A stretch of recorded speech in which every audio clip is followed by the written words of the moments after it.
Alors une autre méthode qui peut être utile avec la librairie Math, c'est celle-ci, donc comme combinaison, si vous voulez. Alors pour voir ce qu'il demande en paramétrage, je mets point d'interrogation, j'exécute.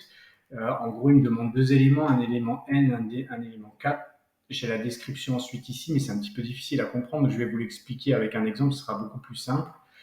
Concrètement, je vais par exemple choisir quatre éléments. Je vais prendre quatre lettres de l'alphabet, donc je pourrais prendre, vous allez comprendre, je vais prendre A, B, C, D, et on va dire que maintenant je veux générer des séquences avec deux éléments de cette liste. Et je vais voir le nombre maximum que je peux faire. Donc en gros, ce que je peux faire, c'est A et B, avec seulement en prenant deux, ou A et C, ou alors A et D, vous avez compris l'idée, et ensuite je commence avec B, B et C, B et D, ou C et D. Voilà toutes les combinaisons que je peux faire dans A et B, c'est égal à, si vous voulez, dans cette idée-là, c'est égal à B. On s'en fiche de l'ordre dans lequel elles apparaissent, les lettres.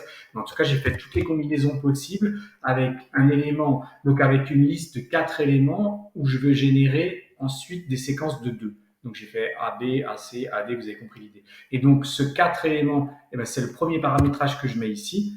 Donc je dis que je pars sur une séquence de quatre éléments et je vais faire des groupes de deux, et c'est ce que je note ici. Et qu'est-ce qui va me sortir? Il va me sortir le nombre de combinaisons possibles. Donc là, je l'ai fait manuellement. Donc là, on peut en compter, il y en a 3 et 3, il y en a 6 en tout.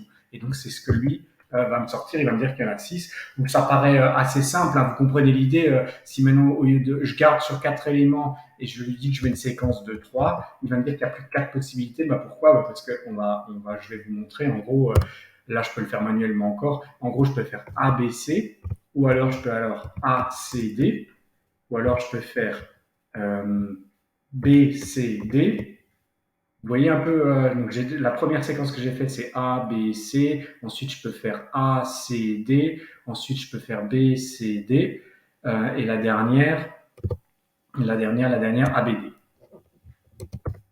Voilà.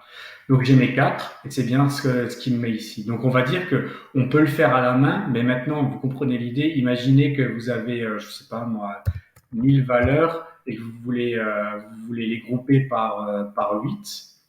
Combien vous allez avoir d'éléments distincts? Ben là, vous allez plus pouvoir le faire, on va dire à la main, et c'est là où ça devient intéressant en fait.